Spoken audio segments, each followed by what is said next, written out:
સુરત મહાનગરપાલિકાની કતારગામ ઝોન દ્વારા કતારગામ દરવાજા ખાતે આવેલ ખોડિયાર પાન સેન્ટર નામની દુકાનનું ડિમોલિશન કરાયું હતું, ત્યારે દુકાનદાર દ્વારા વગર નોટિસે ડિમોલિશન કરાતો હોવાનો આક્ષેપ મીડિયા સમક્ષ કરાયો હતો। કતારગામ દરવાજા પાસે નવા બની રહેલા બ્રિજની સામે કુબેરનગરની વાડી આવેલ છે।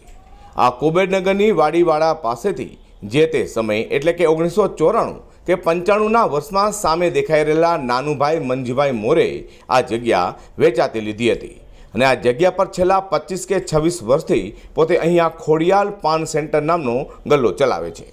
આજે 26 વર્ષ પછી સુરત મહાનગરપાલિકાના કતારગામ ઝોનને નાનુભાઈ મોરેના જણાવ્યા મુજબ કોઈ પણ પ્રકારે નોટિસ આપ્યા વગર આ જગ્યાનું આજે ડિમોલિશન કરી નાખતા નાનુભાઈ મોરેની આજીવિકા તૂટી પડવા પામી છે અને તે લોકો હાલ કારમી મંદીમાં રોડ ઉપર આવી જવા પામ્યા છે અને પોતાને સુરત મહાનગરપાલિકાનું કતારગામ ઝોન અન્ય વૈકલ્પિક જગ્યા આપે તેવી વિનંતી સાથે નાનુભાઈ તથા તેમના પુત્રએ G24 ન્યૂઝ ચેનલ સમક્ષ પોતાની આપવીતી જણાવી હતી। ઉમેશ મોરે ઉમેશ નાનુભાઈ। ઉમેશભાઈ કયો વિસ્તાર છે? કતારગામ દરવાજા। અચ્છા, પાછળ જે છે હમણાં ડિમોલિશન થતું તો શું છે? હમણાં થોડાક સમય અગાઉ આવ્યા, નોટિસ આપ્યા વગર તોડીને જતા રહ્યા છે। આપણને કોઈ પણ જાણ કર્યા વગર તોડીને જતા રહ્યા છે। તો આજે પાછળ જે વાડી જેવું દેખાય શું છે, નામ શું છે? એ કુબેરનગરની વાડી છે। અચ્છા, અને આપણો અહીંયા પાનનો ગલ્લો છે જે સામે દેખાઈ રહ્યો છે। હા। કેટલા વર્ષોથી છે? હા, 1994 થી। અચ્છા, 1994 એટલે આજે 2021 એટલે કે 25-26 વર્ષ થાય છે। હા। અચ્છા, હવે આની પાસે તમારી પાસે સંપૂર્ણ કાગળ છે? બધું કાયદેસર કાગળિયા છે આપણી પાસે। શું શું છે તમારી પાસે? આપણી પાસે એના ફાઇલ છે, દુકાન વેરા બિલ, બધું કાયદેસર, લાઇટ બિલ બધું કાયદેસર છે આપણી પાસે। તો તમને નોટિસ નથી આપી આ લોકો? કોઈ પણ પ્રકારની નોટિસ આપ્યા વગર તોડીને જતા રહ્યા છે। કોઈ પણ પ્રકારની નોટિસ આપણને આપી નથી। તો તમે આ બાબતની ફરિયાદ કરી મહાનગરપાલિકામાં? અમને નોટિસ બી આપી, ફરિયાદ કરી છે, વારંવાર ફરિયાદ કરવા છતાં આજે આવો, કાલે આવો, 1 મહિના પછી આવો, એવી રીતના ધક્કા પર ધક્કા ખવડાવે છે આપણને। જે આપનું નામ? જી નાનુભાઈ વંજીભાઈ મોરે, હું દુકાનનો ઓનર, હું જાતે પોતે।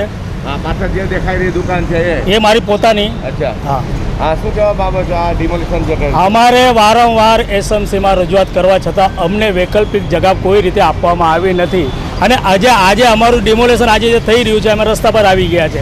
મારા છોકરાઓ નાના છે ને હજી બી ભણી રહ્યા છે, તો મારે વૈકલ્પિક જગ્યા મળે ને મારી આજીવિકા સચવાય, મારે ખાલી એટલી જ લાલચા। મારે કોના પર આરોપ કે આપેટ કે મગજમારી કે લડાઈ કે ઝઘડો કે કોઈ કાનૂની વિવાદમાં પડવું મારે નથી। મારે આજીવિકા રહી જાય, મારે ખાલી એટલું જ જોઈએ છે। અને સોસાયટીની જે જગ્યા છે એ લોકો પાસેથી અમે જગ્યા વેચાતી લીધેલી છે, અમને કોઈ લાલચા નથી। 2.5-3 ફૂટની અમને જગ્યા મળે એટલી જ આપ શ્રી લોકોને, SMC વાળાને, સરકારી અધિકારીઓને એટલી જ અમારી અપેક્ષા છે। વેરો સમયસર ભરો જવાનો? વેરો આજે લગભગ 2003માં આ દુકાન તૂટી ગઈ છે, એના પછી કોઈ વેરો આવ્યો નથી।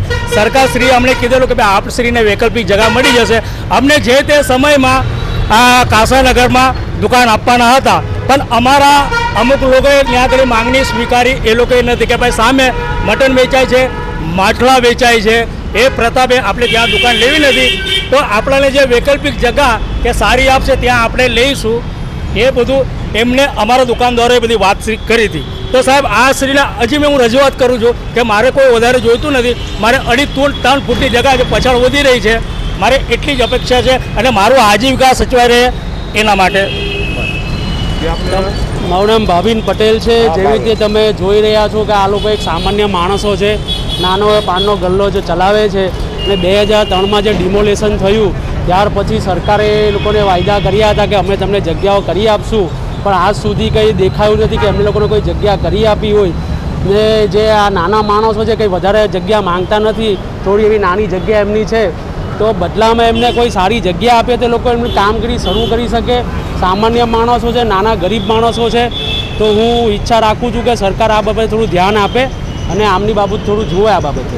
આમ 1995થી સતત 26 વર્ષથી ખોડિયાર પાન સેન્ટરનો ગલ્લો ચલાવતા નાનુભાઈ ડિમોલિશનને કારણે હાલ રોડ પર આવી જવા પામ્યા છે અને પોતાને ન્યાય મળે તેવી માંગ કરી હતી। G24 ચેનલ માટે હું પ્રકાશવાળા સાથે હર્ષદ સેટા, સુરત।